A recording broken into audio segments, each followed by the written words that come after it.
아멘. 예, 오늘 새벽에는 우리 성도님들께서 이제 너무 잘 알고 계시는 그 오병이어 사건, 그러니까 물고기 2마리 또 보리떡 5개로 이제 남자만 5천 명이 되는 참 많은 무리를 먹이신 사건을 저희들이 한번 생각을 하려고 합니다. 아마 여러분들께서 이제 이 오병이어와 관계되는 말씀은 정말 이렇게 많이 들으셨을 것 같습니다. 그리고 예수님이 행하신 표적 기사들 중에 4개 복음서, 4복음서에 다 기록되어 있는 이제 표적이 이 오병이어 표적입니다. 그런데 이제 복음서마다 이 오병이어 사건을 다룰 때 조금씩 강조의 차이가 있습니다.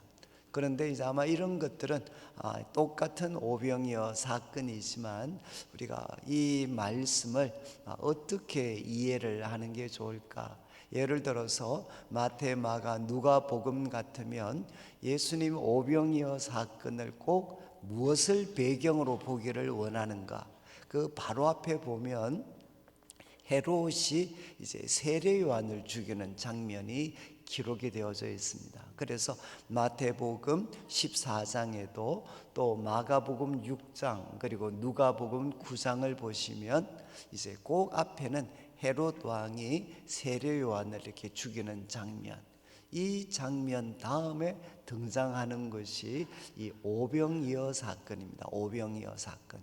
그래서 대부분 학자들은 이제 이 마태, 마가, 누가의 그런 교훈들은 이제 에스겔 34장과 밀접하게 연관이 되어져 있다라고 대부분 이해를 합니다. 에스겔 34장은 뭔가 하면 두 목자에 대한 이야기입니다. 에스겔 34장 나중에 보시면 자기 배만 불리는 목자들, 그래서 양들을 잃어버려도 찾지 않고 자기 배만 불리는 그런 목자들 때문에 백성들이 방황하고 유리하고 있는 장면, 그때 하나님께서 약속을 하십니다. 내가 친히 선한 목자가 될 것이다. 그리고 그런 목자를 세우실 것에 대해서 말씀을 하십니다. 그러니까 우리 예수님은 이 오병이어 사건을 통해서 바로 줄이고 방황하는 자들을 그냥 말로만이 아니라 찾아가시고 먹이시고 회복시키는 선한 목자가 되시는 분이시다 라는 것을 이 마태, 마가, 누가는 이제 기록을 하고 있습니다. 그리고 또 이제 누가복음을 이렇게 쭉 보면 오병이어 사건이 참 독특한가 하나는 뭔가 하면, 누가복음의 기록이 하나 독특한 것은 누가복음 9장에는 이 오병이어 사건 다음에 무슨 사건이 이어지나, 이제 베드로의 신앙 고백이 등장을 합니다. 우리가 잘 아시는 것처럼 이제 예수님께서 제자들에게 물으시고, 제자들이 주는 그리스도십니다, 또 살아계신 아들이십니다 라고 고백을 합니다. 그런데 마태복음도 또 마가복음도 나중에 한번 보시면, 예를 들어서 마태복음은 14장이 오병이어 사건입니다. 그런데 16장에 이제 주는 그리스도시요 살아계신 하나님의 아들입니다 라는 고백이 등장을 합니다. 14장 16장은 상당히 이렇게 간격이 있죠. 그런데 누가복음은 이 사건을 2개 붙여버립니다. 그러니까 오병이어 사건 이어서 무엇이 등장을 하나, 바로 이 신앙 고백이 등장을 합니다. 이것은 누가복음의 굉장히 독특한 그런 이해가 됩니다. 누가복음은 제일 마지막에 무엇으로 끝나나, 엠마오로 가는 제자들에게 부활하신 주님이 나타나시는데, 그때도 여러분 말씀을 가르치셨을 때 제자들의 마음이 막 뜨거워졌습니다. 그런데도 제자들은 그들과 같이 걸어가는 분이 예수님이시라는 걸 알지 못했습니다. 그런데 언제 눈이 밝아지죠? 바로 오늘 예수님이 하시는 행동인데, 떡을 가지시고 축사하시고 떼어서 나누어 주실 때에 놀랍게도 제자들의 눈이 열려서 부활하신 예수님을 알아보게 됩니다. 그래서 누가복음의 기록들은 떡을 가지시고 축사하시고 그리고 이렇게 나누어 주시는 이 행동과 또 이렇게 계시의 어떤 부분들을 이렇게 연결짓는 예수님을 깨닫게 되고 발견하게 되는 그런 각도에서 이 오병이어를 기록을 합니다. 그런데 누가복음, 요한복음은 가장 독특한 것이, 아마 여러분들이 성경을 쭉 읽어보시면 마태, 마가, 누가 이 세 개의 복음서에는 다 뭐가 등장하나, 예수님께서 십자가에 못 박히시는, 바로 잡히시는 그날 밤에 제자들과 무엇을 합니까? 성찬을 하시죠. 성찬. 이제 떡을 가지시고 또 잔을 가지시고, 이것은 너희를 위하여 주는 내 몸이다, 이것을 행하여 나를 기억해라, 이렇게 말씀을 하십니다. 그러니까 마태, 마가, 누가복음 다 마지막 클라이막스 장면이죠. 예수님께서 바로 잡히시는 날 밤에 이제 떡을 가지시고 축사하시고 떼어주시는.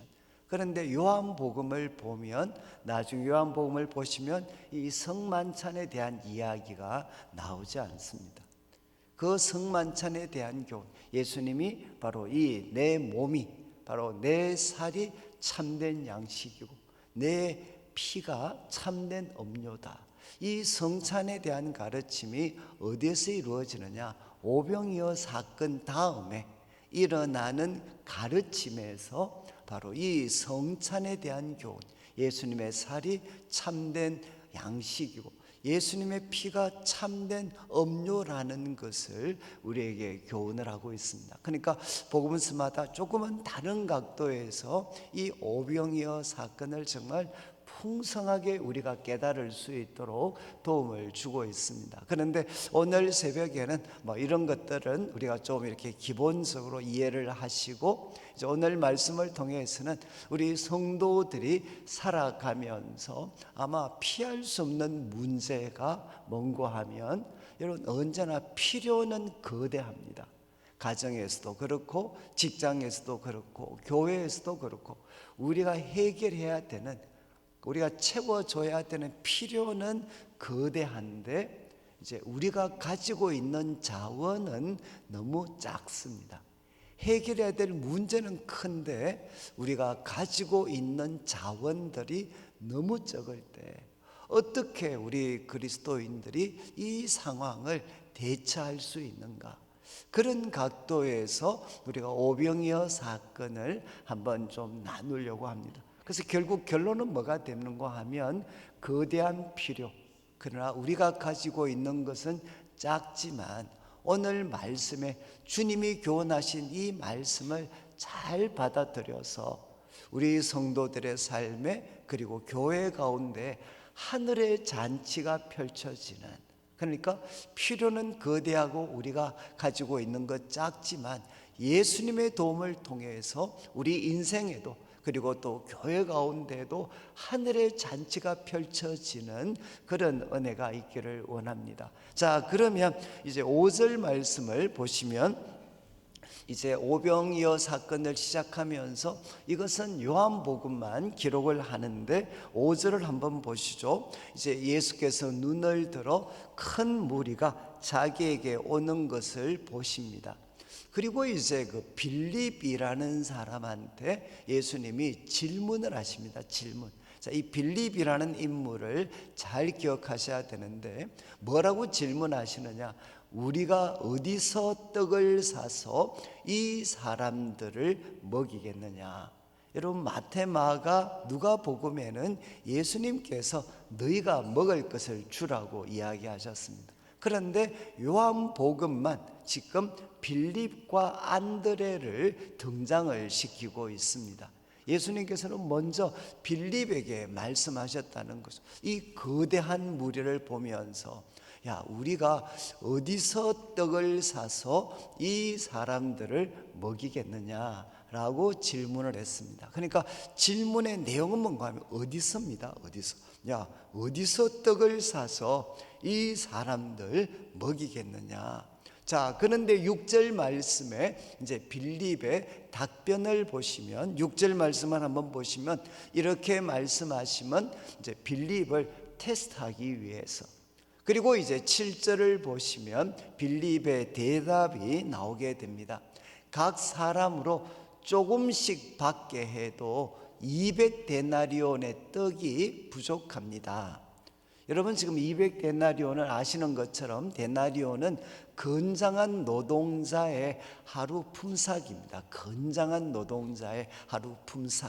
그러면 그냥 계산하기 쉽게 만약에 한 일당 10만 원을 계산을 하면 200데나리온은 얼마입니까?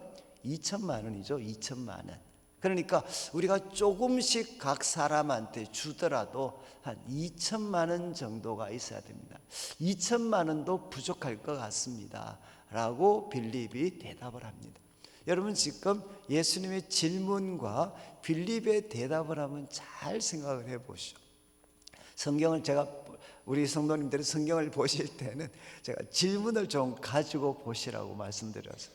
여러분 질문의 내용이 뭐였습니까? 빌립한테 어디서였어요?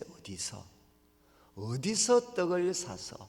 라고 물었는데 빌립의 대답은 얼마입니다. 얼마. 이 참 재밌지 않습니까? 만약에 저희들도 이제 곧 우리 이제 은평교회는 5월 첫째 주인가가 설립 기념 예배신 것 같은데 저희들은 5월 넷째 주가 설립 기념 예배입니다. 그래서 이제 당장 이렇게 지금 우리 이제 이런 기념 예배나 이런 거 되면 우리 전도회 회장님이 오셔서 물으시죠. 목사님, 우리가 이번에는 어디서 떡을 사서 이제 이 설립 예배나 추수감사절 오시는 분들 대접할 수 있습니까? 어디서 떡을 사서? 그러면 제 답은 딱 정해져 있습니다. 와룡시장에 있는 낙원떡집. 제가 거래하는 곳입니다. 그러니까 그 낙원떡집 거기서 떡을 사시면 되죠. 제 대답은 항상 이렇게 될 수밖에. 어디서라고 물었으니까. 그런데 만약에 우리 회장님께서 목사님 어디서 떡을 사서? 라고 질문을 했는데 제가 권사님 한 2천만 원 있어야 될 것 같은데요. 그것도 부족할 것 같은데요. 조금 코미디 같지 않습니까? 근데 이런 일들이 우리 교회 속에도 우리 삶에도 항상 일어나고 있습니다. 어디서라고 물었는데 언제나 우리들의 마음은 돈에 있습니다. 돈. 이거 하려면 한 2천만 원 있어야 됩니다. 그것도 부족합니다. 자, 이제 빌립은 계산을 했습니다. 계산. 자, 그런데 8절을 한번 보시죠. 이렇게 계산하고 대화를 나누는데 8절 말씀, 제자 중 하나 곧 시몬 베드로의 형제 안드레. 여러분 이제 시몬 베드로의 형제 안드레가 예수님께 이야기를 합니다. 9절 말씀을 보시면 이제 내용이 여기 한 아이가 있습니다. 여기 한 아이가 있는데 보리떡 5개 그리고 물고기 2마리를 가지고 있습니다 라고 지금 이 안드레가 이야기를 합니다. 여러분 지금 그러면 예수님께서 아마 빌립에게만 이 말씀을 하신 것 같지는 않아요. 우리가 어디서 떡을 사서 이분들 좀 먹이겠느냐라고 했을 때 여러분 지금 빌립은 계산을 했습니다. 한 200데나리온이 부족한데 200데나리온 최소 있어야 되는데 문제는 뭡니까? 그만한 돈이 우리들에게 없다는 거죠. 그러니까 답은 무엇이냐? 먹일 수가 없다는 겁니다. 자, 그런데 안드레는 예수님으로부터 이런 요청을 받았을 때 어떻게 한 것 같습니까? 어떻게 한 것 같습니까? 아마 우리 성도들 사이를 막 이렇게 회집고 다니면서 혹시 여러분 좀 먹을 것 갖고 계시는 분 없습니까? 라고 막 찾아본 것 같지 않습니까? 그러니까 지금 한 아이가 가지고 있는 물고기 2마리 보리떡 5개, 한 아이의 식사죠.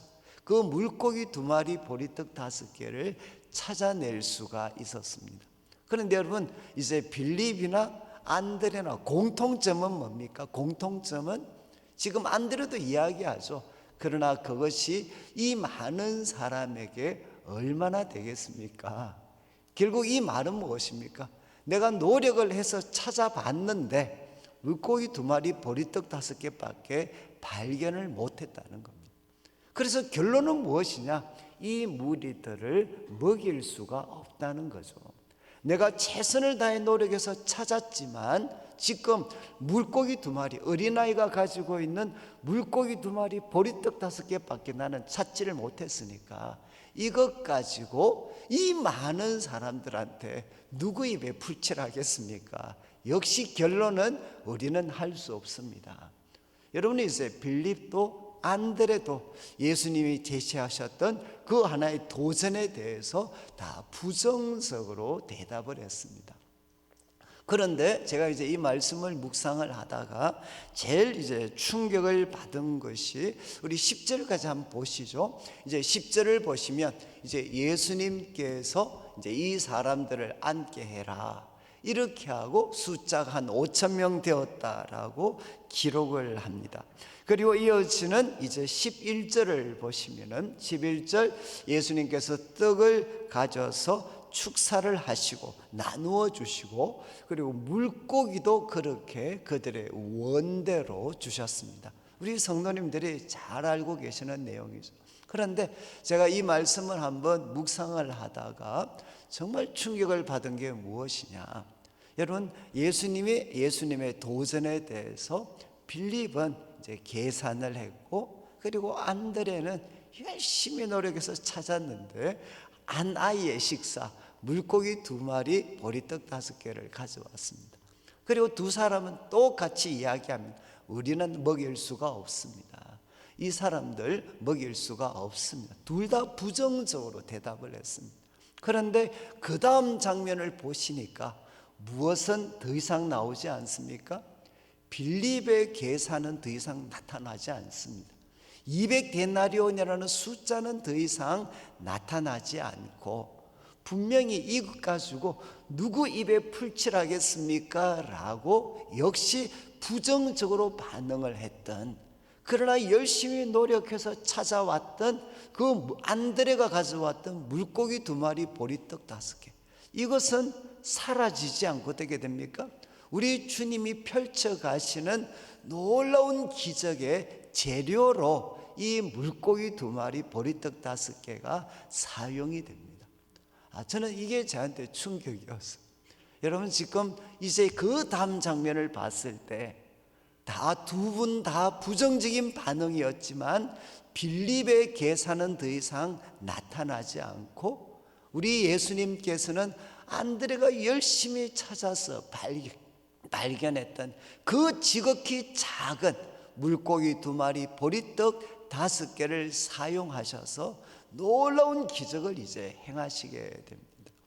제가 그때 이제 저는 뭐 이렇게 그냥 이렇게 정리를 했죠. 우리 주님께서 빌립의 계산을 사용하시지 않고 안드레가 찾아서 가져온 그 물고기 2마리, 보리떡 5개 바로 사용하셨구나. 그래서 우리들의 인생 첫 번째 질문이었습니다. 거대한 필요가 우리들 앞에 놓여져 있을 때, 그리고 우리 주님께서 그것을 해결하시기를 원할 때 우리는 어떻게 해야 되나? 우리는 어떻게 해야 되겠습니까? 이 말씀을 그냥 단순하게 적용한다면 빌립처럼 계산만 하지 말고 무엇을 해야 되겠습니까? 우리가 가지고 있는 오병이어를 한번 찾아봐야 되는 거죠. 우리가 가지고 안드레처럼 우리가 가지고 있는 오병이어를 한번 찾아보는 행동, 이것이 바로 이 상황을 돌파할 수 있는 첫 번째 하나의 교훈이 될 수 있다는 것. 근데 왜 이 교훈이 저에게는 중요했느냐? 우리 성도님들 저를 보실 때 저는 어느 쪽에 가까운 것 같습니까?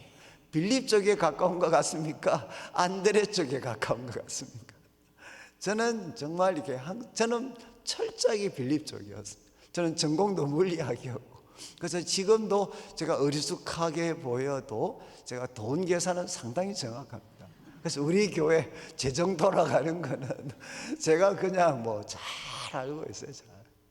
그래서 저는 이과 쪽 사람이기 때문에 일단은 계산이 정확하게 나와야 움직일 수 있는 사람입니다. 움직일 수 있는 사람. 그러니까 저는 언제나 이제 교회를 섬기다 보면, 여러분, 저와 같은 사람은 어떤 사람이 될 수 있는, 언제나 화가 많이 나 있어요. 왜?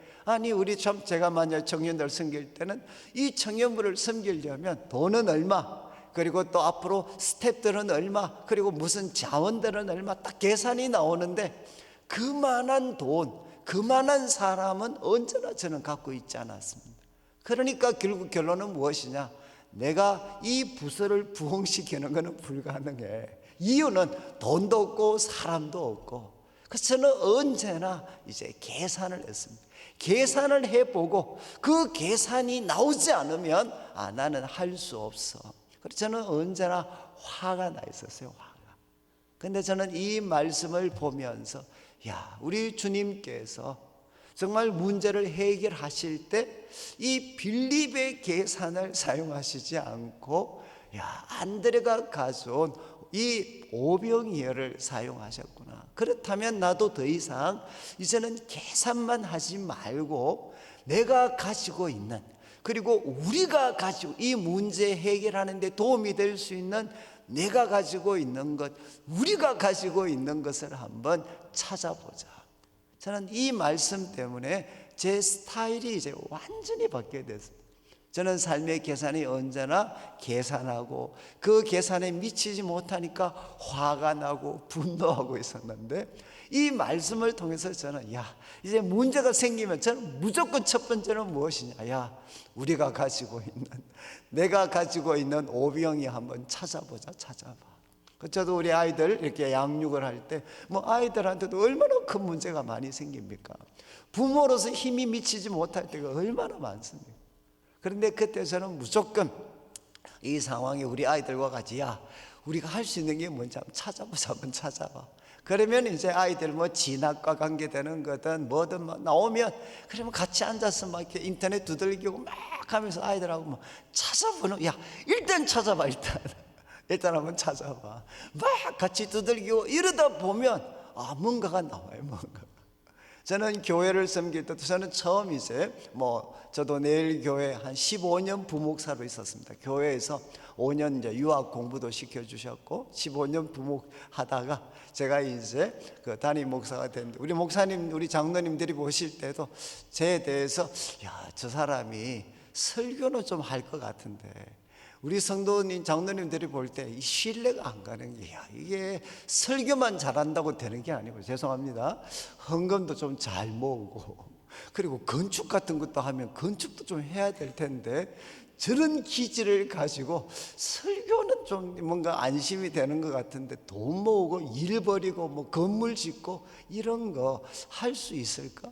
그래서 제가 담임 목사 되기도 전에, 저는 아마 스스로는 건축 절대 안 할 것 같으니까 담임 목사 되기 전에 교육관을 짓기로 다 결정을 해 놓으셨어요. 그래서 저보고 이제 하라는 거죠. 근데 이제 그때 같이 했을 때 이게 공사가 상당히 큰 공사더라고요. 큰 공사. 저는 그때 제가 이제 틀림없이 이런 날이 올 것 같아서 유학할 때도 이제 이런 여러 담당자들한테 제가 질문했습니다. 목사님, 혹시 제 같은 사람이 건축을 해야 되는 상황이 되면 할 수 있겠습니까? 근데 그분들이 한번 해보라 그러더라고요.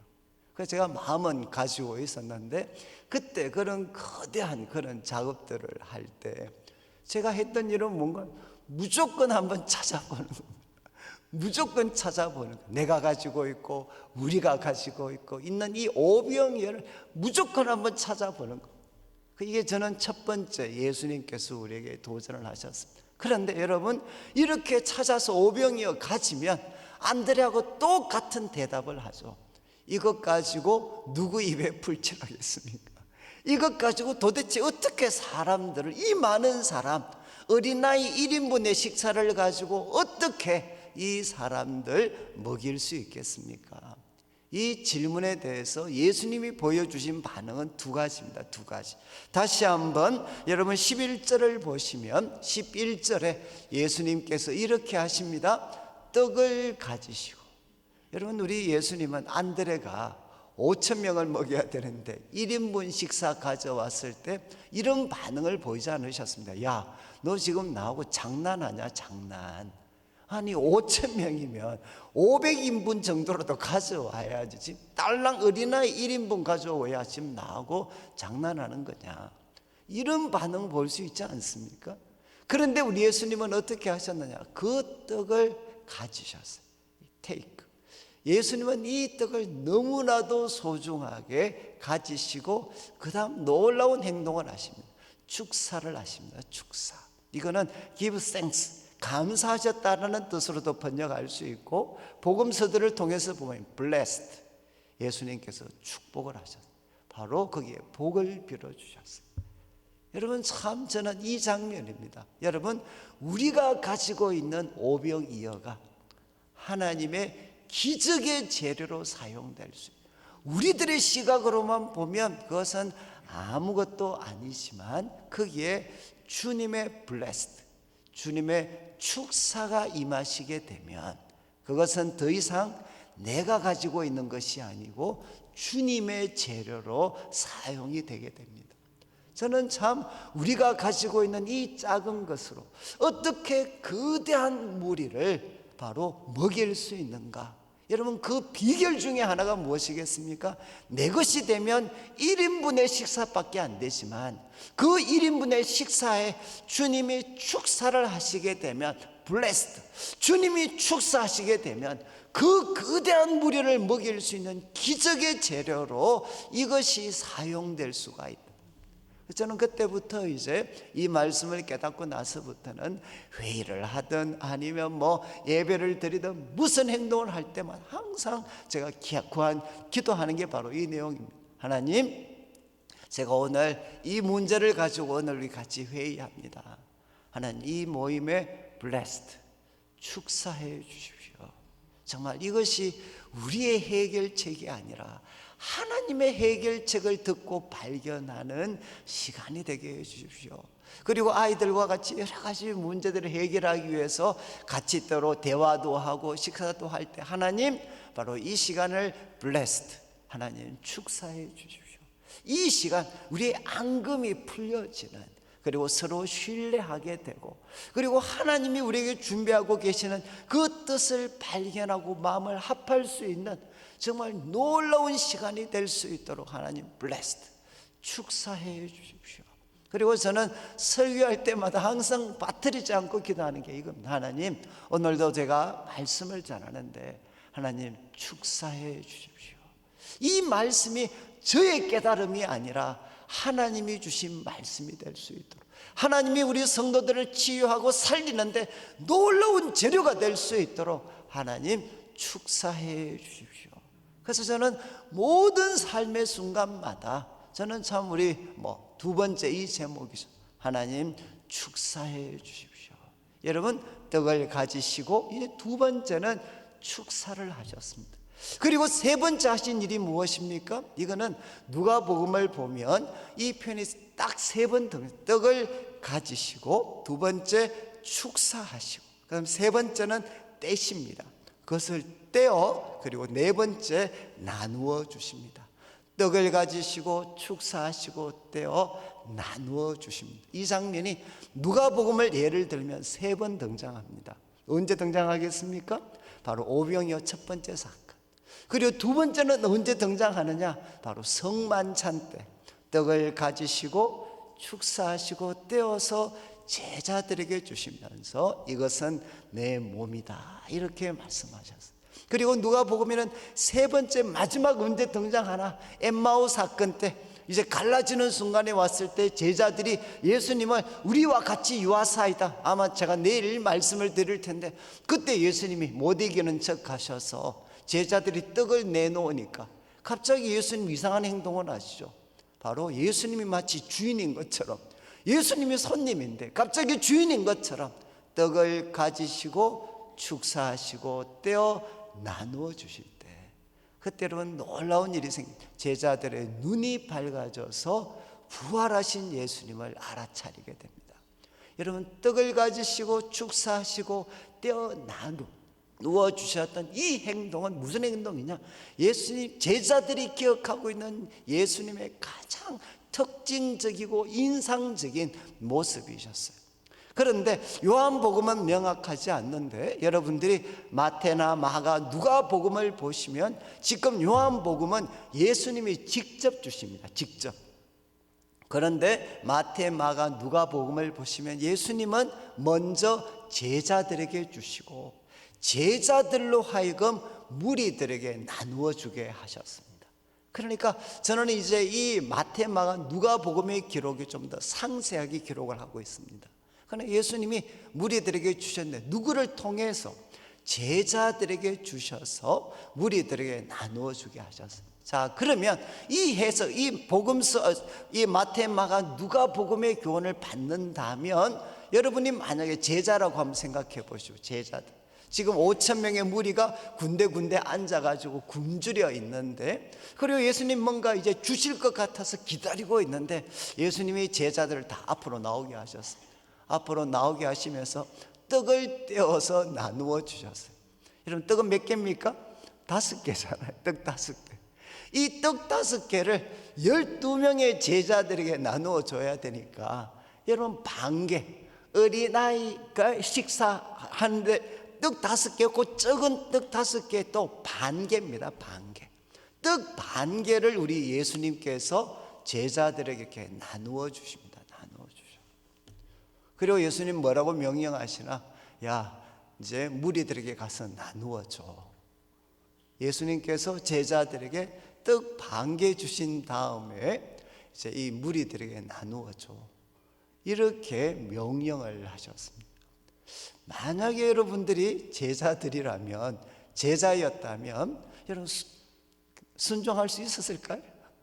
무리들은 50명, 100명씩 지금 다 이렇게 굶주려서 뭔가 기대하고 있는데 그들에게 나누어 줘야 되는데, 그들 예수님이 주신 거는 떡 반개입니다. 어린아이가 가져왔던 떡 5개, 그거를 떼었으니까 떡 반개 정도를 주시면서 야, 사람들에게, 무리들에게 나누어 줘. 여러분 가실 수 있겠습니까? 어떠실 것 같아요? 떡 반개, 찌릿한 요거 들고 50명, 100명이 모여 있는 곳에 가서 여러분 나누어 줄 자신이 있으셔요? 아마 제가 생각할 때는 참 어려웠을 것 같아요. 근데 여러분, 정말 처음에는 제자들이 발걸음이 떨어지지 않았겠죠. 이 떡 반개 들고 어떻게 저기 한 50명, 100명이 모이는 곳에 가서 이 나누어 줄 수 있겠습니까? 뺨 맞지. 근데 여러분, 제자들이 가서 나누었을 때 어떤 일이 생겼습니까? 이 떡 반개를 가지고 나누었을 때 소위 질량 보존의 법칙이 깨지게 됩니다. 나누어 줬는데, 그래서 학자들마다 언제 떡이 5천 명 먹이는 떡으로 바뀌었을까? 이거는 제가 볼 때 거의 이 제자들이 순종해서 나누어 줬을 때, 그때 바로 이것이 5천 명을 먹이는 것으로 바뀌어졌을 거다. 이건 다 동의를 합니다. 여러분, 제자들이 가서 발걸음도 떨어지지 않고 가서 나누어 줬다가 그때 바로 이것이 5천 명을, 50명, 100명을 먹이는, 자, 이렇게 말씀드리는 것은 제가 이 말씀을 이제 토론토에서 제가 유학했을 때 이제 수도원에 들어가 가지고 이제 성경을 묵상하는 방법 중에 하나가 이 상상력을 사용을 해서 한번 이 말씀을 묵상하는, 제가 그것을 좀 훈련 받았던 적이 있습니다. 그래서 제가 이 말씀을 묵상을 했거든요. 묵상. 그러면서 제가 이제 상상을 했죠. 예수님이 계시고 앞에 여기 이제 우리 앞에 계신 분들 나오게 해가지고 떡 반개 주셨어요. 떡 반개. 저도 떡 반개를 받았습니다. 그래서 예수님이 야, 이제 나누어줘.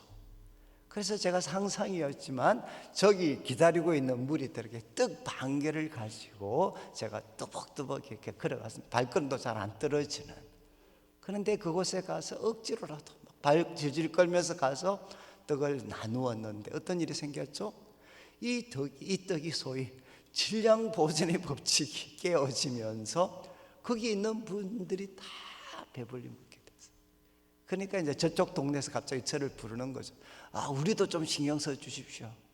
그랬을 때 제가 어떻게 했겠습니까? 처음 갈 때는 발 질질 끌면서 갔다가 그 놀라운 순종했을 때 나타난 열매, 그 결과를 보고 이제 저쪽에서 부르는 똑같은 그 작은 것이지만 여러분 그 다음 갈 때는 어떻게 하겠습니까? 완전히 날아서 갔겠죠. 기다리십시오, 제가 갑니다. 그리고 이쪽을 먹이고 나니까 또 저쪽에서 또 우리도 좀 신경 써 주십시오. 그러면 또 저쪽에 향해서 갈 때도 어떻게 했겠습니까? 막 날아서 갔겠죠. 제가 이 말씀을 제가 이제 묵상을 하다가 제가 정말 그때 한번 통곡을 했어요. 제가 왜 통곡을 했느냐? 아, 내가 순종만 했더라면, 예수님 말씀에 순종만 했더라면 내가 바로 말씀을 전하고 섬기는 곳을 하늘의 잔치가 펼쳐지는 곳으로 내가 만들 수 있었는데, 그 현장으로 만들 수 있었는데 저는 항상 어떻게 했느냐, 순종하지를 않고. 제가 말씀드렸죠. 저는 이제 제가 그 말씀 설교 때문에 정말 괴로워 힘들어 했을 때, 그때도 하나님이 엄청난 깨달음을 주셨어요, 사실은. 그런데 저는 항상 뭐라고 반응했느냐, 하나님, 이 깨달음 가지고 누구 입에 풀칠하겠습니까? 더 놀라운 해석, 더 탁월한 깨달음, 그리고 더 자극적인 예화, 하나님 저한테도 좀 주십시오. 지금 이 깨달음 가지고 누구 입에 풀칠하겠습니까? 그러면서 써먹어 보지를 못했어요. 제 삶에 참 큰 격려를 줘야, 정말 제가 실패 설교 때문에 너무 좌절하고 있을 때 저한테 그 존 웨슬레 이야기가 있습니다. 존 웨슬레 일기에 보면, 존 웨슬레가 미국에 이제 그 선교사, 인디안 선교사로 갑니다. 원주민 선교사로 갔다가 선교사에게서 처절하게 실패를 합니다. 그리고 그가 이제 대서양 배를 타고 다시 그 영국으로 돌아오는 배 속에서 풍랑을 만납니다. 근데 자기는 막 벌벌 떨고 있는데 지금 그 배 바깥쪽에 막 폭풍우가 몰아치는데 거기에서 찬송하는 사람들의 소리가 들렸어요. 아니, 저 사람들은 도대체 뭔가 싶어서 나가 보니까 모라비안 교도들이었어요. 모라비안 교도들. 소위 우리 기독교 역사의 평신도 선교의 새로운 장을 열었던 모라비안 교도들이 그 폭풍이 있는 그 배에서 막 하나님을 찬양하고 있었어요. 그때 존 웨슬레가 너무 충격을 받습니다. 그리고 그분들과 교제를 시작하게 돼, 영국에 와서. 그래서 그 모라비안 교도 지도자를 만나서 지금 존 웨슬레가 이렇게 질문을 합니다. 자기 사정을 다 이야기하고, 난 소위 옥스퍼드 아니면 이제 캠브리지 이런 데를 나온 명문이었지만 경건생활 열심히 했지만 선교사에 가서 처절하게 실패하고, 그래서 이렇게 질문합니다. 존 웨슬레가, 제가 더 이상 설교해야 됩니까? 제가 이런 모양인데도 설교를 계속 해야 됩니까? 이렇게 질문을 해요. 그때 모라비안 그 교도가, 그 지도자가 이야기합니다. 설교하십시오. 그러니까 또 웨슬레가 묻습니다. 무엇이라고 설교해야 됩니까? 그때 그 지도자가 이야기합니다. 다른 소리 하지 마시고 성도들 앞에 서서 믿으라고만 이야기하십시오. 믿으라고만.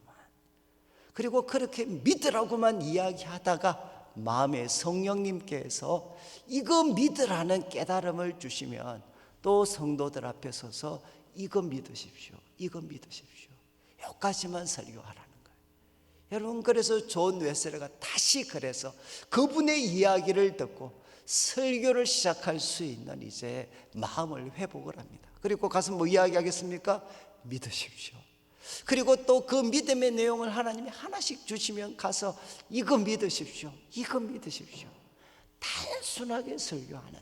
근데 그 가운데에서 바로 우리 같으면 새벽 기도에 그 어떤 모라비안 교도들이 모이는 기도 모임에 갔다가 한 사람이 루터의 로마서 주석 읽는 것을 듣다가 그때 성령님이 바로 웨슬레에게 임하게 됩니다.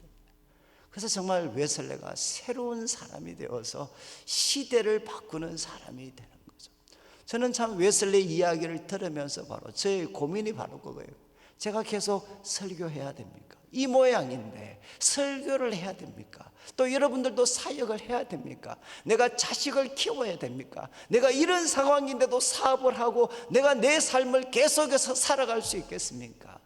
여러분, 지금 할 수 있다는 거죠. 할 수 있다. 여러분, 저는 그때서 이제 이 어떤 예수님이 우리에게 말씀하셨던 우리가 가지고 있는 찾고 발견하고 주님이 우리 손에 쥐어주신 것은 정말 보리떡 반 개밖에 안 되는 지극히 작은 것이라 할지라도 그것이 주님이 주신 거라면, 그리고 주님이 명령하신 거라면 순종할 때, 그것을 가지고 주님의 이름으로 순종할 때 어떤 역사가 나타나느냐? 바로 하늘의 잔치가 그곳에 펼쳐지게 됩니다. 저는 오늘 말씀을 마무리하면서 저 자신의 사역도 그랬고 우리 많은 성도들의 삶을 참 이렇게 보면서 앞에서 던졌던 질문이죠. 거대한 필요. 그러나 우리가 가지고 있는 역량과 자원은 너무 제한이 되어 있습니다. 그런데 어떻게 이 상황을 돌파해서 하늘의 잔치가 펼쳐지는 놀라운 삶으로 하나님과 함께 만들어갈 수 있겠습니까? 먼저는 우리가 계산하지 말고, 물론 계산이 필요할 때도 있습니다. 그러나 계산에 지배되지 말고 우리가 주님이 우리에게 명하신 일이시라면 여러분, 우리가 가지고 있는 정말 오병이어를 먼저 한번 찾아보고 이것을 가지고 내 것으로 삼지 말고 주님의 손에 올려드려서 주님 축사해 주십시오. 주님의 축사를 받고, 그리고 우리 성도들이 작은 반개의 떡, 그 떡을 가지고 기다리고 있는 무리들에게 나아갔던 제자들처럼 우리들도 주님을 신뢰함으로 순종하여서 저는 우리 성도님들의 삶에 여러분 하늘의 잔치, 우리들의 능력이 아니라 하나님의 능력. 저는 여러분 아시죠? 성경에서 전쟁 공식이 뭐냐? 바로 우리가 주님의 명령에 순종하면 어떻게 되느냐? 하나님이 우리를 위해 싸우십니다. 이런 순종은 바로 하나님이 우리를 위해 역사하시게 만드는 놀라운 행위가 우리의 순종입니다. 저는 우리 성도님들이 작지만 찾아보고 주님의 축사하심을 구하고, 그리고 우리가 순종하여서 우리 성도들의 삶의 모든 영역에 하늘의 잔치가 펼쳐지고 우리가 섬기는 교회 가운데 하늘의 놀라운 잔치가 펼쳐지게 되기를 주님의 이름으로 축원합니다. 우리 같이 한번 말씀 기억하면서 함께 기도하는 시간을 갖도록 하겠는데, 하나님, 우리들의 삶에 해결해야 될 긴급한 필요들이 많습니다. 하나님, 이 문제 주님께 맡깁니다. 제가 가진 오병이어 계산하고 원망하는 거 조금 뒤로 하고 우리가 가진 오병이어를 찾아보고 주님의 축사하심을 매 순간순간마다 구하고 저의 발걸음이 순종의 발걸음이 되게 해 주셔서 제 삶에도 하늘의 잔치가 펼쳐지게 해 주십시오. 우리 목사님 나오실 때까지 우리 같이 기도드리겠습니다. 하나님 아버지, 감사를 드립니다. 주님, 우리에게 은혜를 베풀어 주시옵소서. 주님, 은혜를 베풀어 주시옵소서. 주님, 우리에게 은혜를 베풀어 주셔서 우리가 계산에 지배되지 말고 하나님 아버지, 우리가 가지고 있는 오병이어를 찾아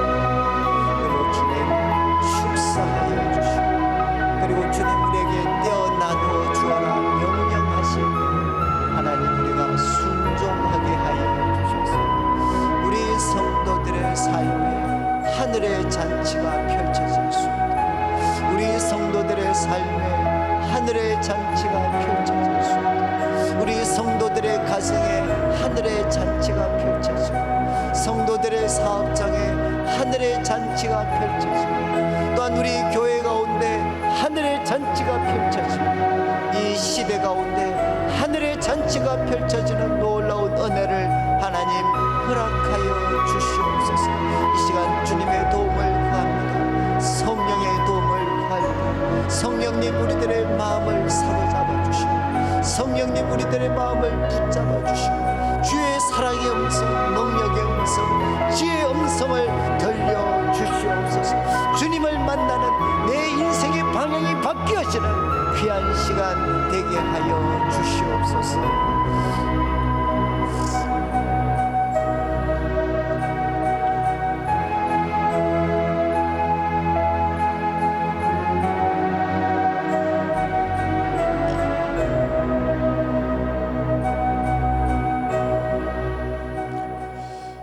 우리 이어서 공동의 기도 제목들 가지고 함께 기도하겠습니다. 부흥회를 위해서 기도합니다.